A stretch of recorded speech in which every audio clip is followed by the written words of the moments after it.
നമ്മുടെ ഈ ജീവിതത്തിൽ നമ്മൾ ഏറ്റവും അധികം അവഗണിച്ചിട്ടുള്ളത് നമ്മളെ തന്നെയാണ്.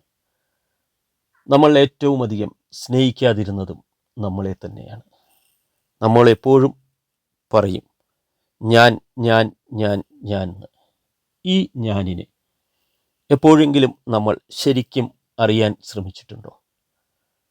ഈ ഞാനിൻ്റെ ഇഷ്ടങ്ങൾ, അനിഷ്ടങ്ങൾ, ദുഃഖങ്ങൾ, മറ്റ് പലതും, വികാര വിചാര പ്രകടനങ്ങൾ എല്ലാം നമ്മൾ യഥാർത്ഥത്തിൽ മനസ്സിലാക്കാൻ ശ്രമിച്ചിട്ടുണ്ടോ?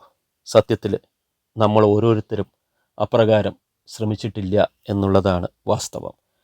കാരണം നമുക്ക് നമ്മളെ തന്നെ ശ്രദ്ധിക്കാൻ അധികം സമയം കിട്ടാറില്ല. നമ്മളെപ്പോഴും മറ്റുള്ളവർക്കും മറ്റ് പലതിൻ്റെയും പുറകിലുള്ള ഓട്ടത്തിലാണ്.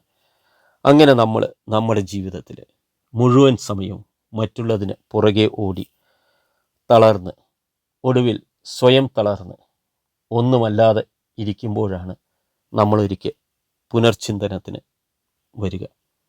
അന്ന് നമ്മൾ മനസ്സിലാക്കും നമ്മൾ നമ്മളെക്കുറിച്ച് ഒന്നും ശ്രദ്ധിച്ചിട്ടില്ല എന്ന്, നമ്മൾ നമ്മളെ സ്നേഹിച്ചിട്ടില്ല എന്ന്, നമ്മുടെ ഇഷ്ടങ്ങളെക്കുറിച്ച് അറിഞ്ഞിട്ടില്ല എന്ന്. അങ്ങനെ വരുമ്പോഴേക്കും സമയം ഒരുപാട് കിടന്നു പോയിട്ടുണ്ടാവും. ആ കഴിഞ്ഞുപോയ കാലത്തിനെക്കുറിച്ച് നമ്മൾ ഒരുപാട് ദുഃഖിക്കും. അങ്ങനെ അന്ന് ദുഃഖിച്ചിട്ട് കാര്യമില്ലല്ലോ, അതെല്ലാം കഴിഞ്ഞുപോയതല്ലേ. കഴിഞ്ഞുപോയതിനെ ഒരിക്കലും തിരിച്ചു പിടിക്കാൻ കഴിയില്ല. അപ്പോൾ അതുകൊണ്ട് നമ്മൾ നമ്മളെ സ്നേഹിക്കണം. കാരണം നമ്മളെ സ്നേഹിക്കാൻ മറ്റാരുമില്ല, നമ്മൾ മാത്രമേ ഉള്ളൂ. ആരൊക്കെയുണ്ട് എന്ന് നമ്മൾ കരുതിയാലും ഒരു സത്യം മനസ്സിലാക്കുക, നമ്മളെ സ്നേഹിക്കാൻ യഥാർത്ഥത്തിൽ നമ്മൾ മാത്രമേ ഉള്ളൂ. നമ്മളെ പരിഗണിക്കാൻ യഥാർത്ഥത്തിൽ നമ്മൾ മാത്രമേ ഉള്ളൂ. നമ്മൾക്ക് മാത്രമേ നമ്മളോട് ആത്മാർത്ഥത കാണിക്കാൻ പറ്റുകയുള്ളൂ. അപ്പോൾ തിരക്കേറിയ ഈ ജീവിതത്തിൽ പലപ്പോഴും വിസ്മരിക്കപ്പെട്ട നമ്മളൊന്ന് ഉണർത്തണം. ആ ഇഷ്ടങ്ങളും അനിഷ്ടങ്ങളും സന്തോഷവും സങ്കടവും എല്ലാം നമ്മൾ അറിയണം. നമ്മൾ നമുക്ക് വേണ്ടിയെങ്കിലും കുറച്ചു കാലം ജീവിക്കണം.